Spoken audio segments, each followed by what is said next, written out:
ওয়ালাইকুম, কেমন আছেন আপনারা সবাই? আশা করি সবাই ভালোই আছেন। আমিও আলহামদুলিল্লাহ অনেক ভালো আছি। দিন পরে আমরা গ্রামে গিয়েছিলাম। আমার ছোট বোন অস্থির হয়ে গিয়েছিল কোথাও একটা যাওয়ার জন্য। চিন্তা ভাবনা করে আমরা ঢালি রিসোর্টে যাওয়ার সিদ্ধান্ত নিই। যারা বিক্রমপুরে থাকেন তারা সবাই কম বেশি পরিচিত এই ঢালি রিসোর্টের সাথে। রিসোর্টে 2020 সালে প্রথম গিয়েছিলাম, তখন এই রিসোর্টটি পুরোপুরি কমপ্লিট হয়নি, কিছু কিছু কাজ বাকি ছিল। বছর পর আবার আসলাম, এসে দেখলাম না, ওদের কাজগুলো এখন সম্পূর্ণ কমপ্লিট হয়ে গিয়েছে।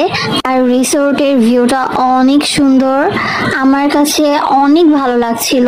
সকালে নাস্তা খেয়ে 10:30টার দিকে গিয়েছি।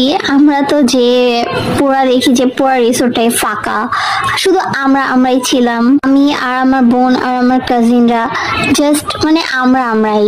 রিসোর্ট হওয়া সত্ত্বেও ওদের সবকিছু আমার কাছে অনেক বেশি ভালো লাগছে, মনোমুগ্ধ করছিল এক কথায় বলতে গেলে। আমি এর আগে অনেক জায়গা থেকেই শুনেছিলাম যে ঢালি রিসোর্টে যে সুইমিং পুলটা আছে এটা ঢাকার সবচেয়ে বড় সুইমিং পুল।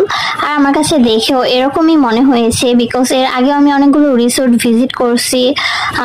এত বড় সুইমিং পুল আমার মনে হয় না আমি এর আগে দেখেছি। ফ্যামিলির সাথে এসে এখানে যে কেউ একটা ভালো কোয়ালিটি ফুল টাইম স্পেন্ড করতে পারে। আই হোপ না কার কাছে কেমন লাগবে, বাট আমার কাছে সত্যি বলতে এই রিসোর্টে ঘুরে আমার অনেক বেশি ভালো লাগছে।